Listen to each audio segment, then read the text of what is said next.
सबसे पहले हम ये जानते हैं कि पॉइज़न क्या होता है। पॉइज़न एक सब्सटेंस होता है जो कि कंज्यूम करने पर या फिर इन्हेल करने पर या फिर स्किन के ऊपर अप्लाई करने पर या फिर बॉडी में इंजेक्ट करने पर या फिर बॉडी के अंदर क्रिएट करने पर और ये प्रोड्यूस करता है हार्म इफ़ेक्ट को, यानी कि कुछ दुष्प्रभाव को प्रोड्यूस करता है बॉडी पर। ये हैवी मेटल की वजह से भी हो सकता है, ये ड्रग यानी कि दवाओं की वजह से भी हो सकता है, ये एनिमल पॉइज़न की वजह से हो सकता है, जैसे कि सांप ने काट लिया हो या फिर कोई बैक्टीरियल कंटामिनेशन हो गया हो, उससे भी हो सकता है।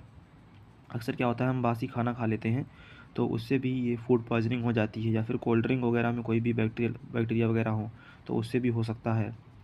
यहाँ पर पॉइज़न क्या होता है, पॉइज़न सेलुलर मेटाबॉलिज्म को चेंज कर देता है बॉडी के अंदर और केमिकल एक्टिविटी को भी चेंज कर देता है, जिससे कि हमारी जो सेल है वो डैमेज होती है, उसके फंक्शन को डैमेज होता है और यहाँ पर जो है डिजीज़ और डेथ भी हो सकती है।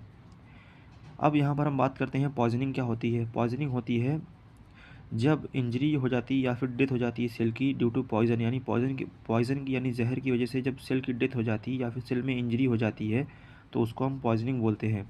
ये एक्यूट भी हो सकती है और ये क्रोनिक भी हो सकती है। यहाँ पर हम एंटीडोट का इस्तेमाल करते हैं पॉइज़निंग के अंदर। अब एंटीडोट क्या होते हैं?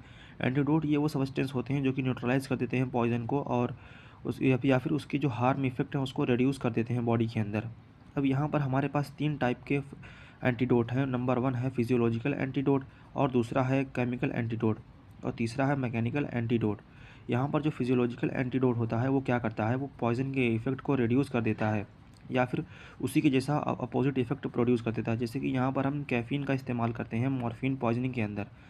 यहाँ पर केमिकल एंटीडोट क्या करता है, केमिकल एंटीडोट जो है वो केमिकल नेचर का मतलब ये क्या करता है, it change the chemical nature of the poison, यानी कि जो केमिकल नेचर होता है पॉइजन का ये उसको चेंज कर देता है। ठीक है, जैसे कि यहाँ पर सोडियम थियोसल्फेट का हम इस्तेमाल करते हैं साइनाइड पॉइजनिंग के अंदर।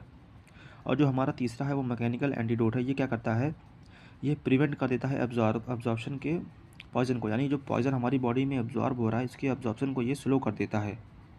ठीक है, और यहाँ पर जो अल्ब्यूमिन होता है एक का, ये भी काफ़ी काम आता है। ये क्या करता है, ये एक लेयर बना देता है इंटेस्टाइन के अंदर, जिससे क्या होता है ना, इंटेस्टाइन के अंदर जो पॉइज़न का एब्जॉर्प्शन है वो नहीं हो पाता है, इससे भी हम बच जाते हैं।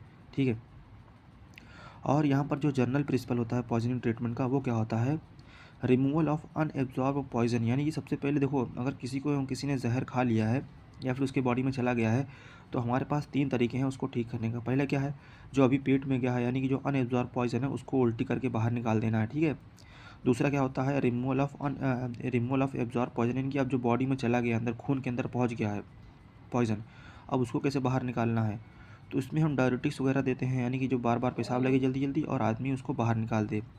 और तीसरा क्या है, एंटीडोट, यानी यहाँ पर अब कुछ नहीं बचा, सेल तक पहुँच गया है, तो अब यहाँ पर हम एंटीडोट का इस्तेमाल करते हैं उसको बचाने के लिए।